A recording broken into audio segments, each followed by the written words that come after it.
kotoran paling kotor di permukaan bumi, najis paling najis di permukaan bumi adalah kenapa haram datang ke dukun dan nanya-nanya masa depan. Inilah dia yang membedakan orang yang mampu untuk bertauhid dan orang yang tidak mampu untuk bertauhid. Kalau saya meyakini Allah punya tangan, maka saya telah menyamakan Allah dengan makhluk. Oleh karena itu, tak boleh saya meyakini Allah punya tangan. Saya tak berani mengatakan Allah punya wajah. Tak berani. Kenapa?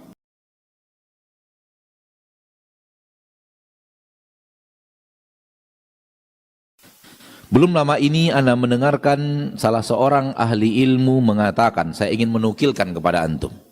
Saya ingin menukilkan kepada antum. Beliau mengatakan seperti ini. Kotoran paling kotor di permukaan bumi, najis paling najis di permukaan bumi adalah perbuatan menyamakan Allah dengan makhluk. Kotoran paling kotor di permukaan bumi. Kalau ada yang kotor di permukaan bumi, yang paling kotor itu bernama perbuatan menyamakan Allah dengan makhluk.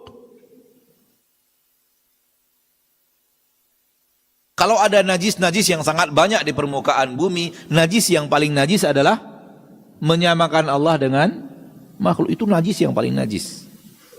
Lalu beliau membaca ayat, innamal musyrikuna najas. Sesungguhnya orang-orang musyrik najis. Kenapa najis? Karena pada diri mereka terdapat kotoran yang paling kotor di permukaan bumi.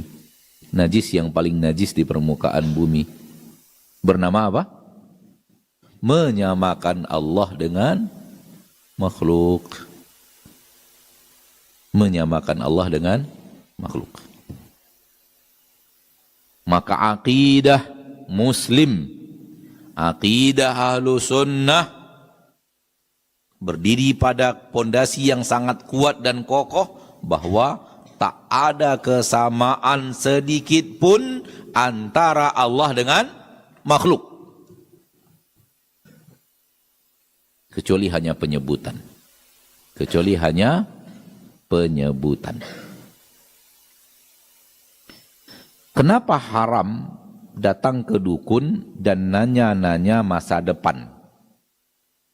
Tukang normal lah, paranormal, para tidak normal, para apa namanya yang baca-baca masa depan itu? Peramal, tukang ramal masa yang akan datang. Masa yang akan datang. Kenapa haram? Dan kalau percaya adalah syirik, karena Allah telah mengatakan, tak ada yang tahu masalah gaib kecuali Allah. Tak ada yang tahu masalah gaib kecuali Allah. Dan apa yang akan terjadi di masa yang akan datang, termasuk perkara gaib. Lalu kita tanyakan kepada makhluk? Kenapa kita tanyakan kepada makhluk? Itu perkara gaib. Ketika kita sudah bertanya kepada makhluk perkara gaib dan kita percaya bahwa makhluk itu tahu apa yang akan terjadi dalam perkara gaib, maka dalam bab ini kita telah membuat persamaan antara dia dengan Allah. Itu dia syirik. Hal yang sama dukun untuk melancarkan rezeki. Hal yang sama si anu untuk ini, untuk itu, untuk ini, untuk itu. Aneka ragam permintaan makhluk kepada makhluk yang sebenarnya itu tidak boleh kepada makhluk. Karena yang melakukan itu hanyalah Allah.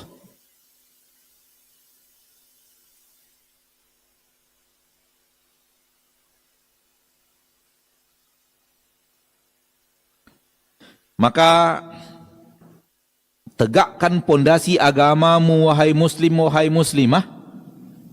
Kalau Anda ingin syahadat la ilaha illallah Anda tidak rusak dengan kesyirikan, tegakkan dia di atas sebuah kaidah penting, tak ada kesamaan antara Allah dan makhluk. Ini kaidah yang sangat besar dalam agamamu. Inilah dia yang membedakan orang yang mampu untuk bertauhid dan orang yang tidak mampu untuk bertauhid, mana orang yang hidupnya untuk bertauhid sampai akhir hayat dan mana yang terjerumus dalam tauhid sehingga rusak tauhidnya, terjerumus ke dalam syirik, perusak tauhid karena dia telah melakukan hal yang menyamakan antara Allah dengan makhluk.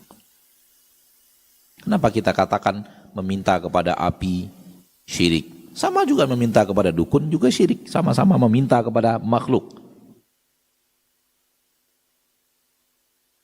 Sama-sama meminta kepada makhluk. Yang satunya kepada dukun, yang satunya kepada api, yang satunya kepada matahari, yang satunya kepada batu. Sama-sama meminta kepada makhluk.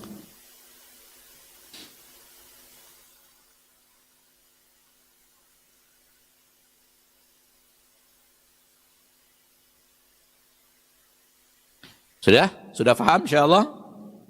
Sama saja dengan bab asma wa sifat. Apa bedanya? Bab asma wa sifat, apa yang Allah bicarakan tentang ia dan apa yang ada dalam kalimat yang sama tentang makhluk, sama-sama penyebutan, namun tidak ada yang sama antara Allah dengan makhluk. Sudah, selesai.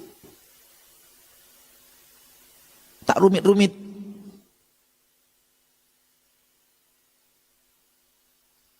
Di dalam Al-Quran Allah punya tangan. Kok aneh Allah punya tangan kayak makhluk? Penyebutan sama. Sementara kaedahnya adalah tak ada yang sama antara Allah dengan makhluk. Berarti tangan Allah tak sama dengan tangan makhluk. Selesai. Sebagaimana Allah melihat, makhluk melihat, tak sama antara Allah melihat dengan makhluk melihat, sama penyebutan.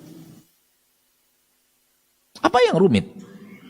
Ini yang membuat manusia sekarang membuat apa ya? Ada yang aneh di dalam, ada yang masuk di dalam pola fikir, itu yang namanya syubhat. Kalau saya meyakini Allah punya tangan, maka saya telah menyamakan Allah dengan makhluk. Kok begitu? Iya, karena Allah punya tangan, makhluk punya tangan. Berarti saya telah menyamakan Allah dengan makhluk. Oleh karena itu, tak boleh saya meyakini Allah punya tangan. Kenapa? Kalau diyakini Allah punya tangan, berarti sama dengan makhluk. Coba lihat. Kembalikan kepada kaidah tadi.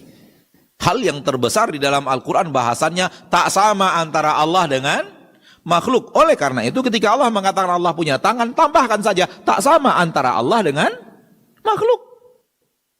Selesai. Saya tak berani mengatakan Allah punya wajah.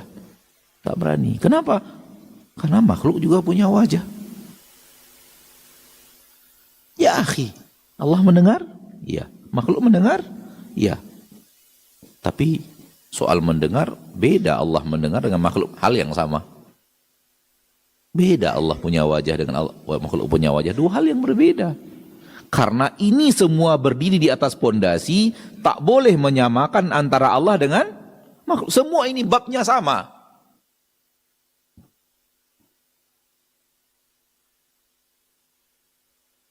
Kalau Anda bisa memahami hidupnya Allah, hidupnya makhluk, sama penyebutan hidup, beda dalam kaifiat hidup, hal yang sama. Allah punya wajah, makhluk punya wajah, beda dalam wajahnya Allah, dalam wajahnya makhluk. Tak ada yang sama antara wajah Allah dengan wajah makhluk. Kata mereka, ayat-ayat ini kalau difahami sebagaimana nas yang ada di dalam Al-Quran, maka membuat kita telah menyamakan Allah dengan makhluk. Oleh karena itu maknanya harus dirubah.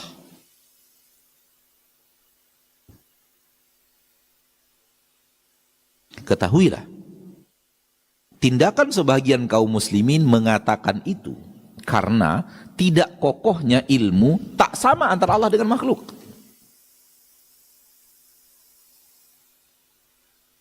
Faham? Ketika ilmunya tidak kokoh, tak sama antara Allah dengan makhluk, lahirlah syubhat ini.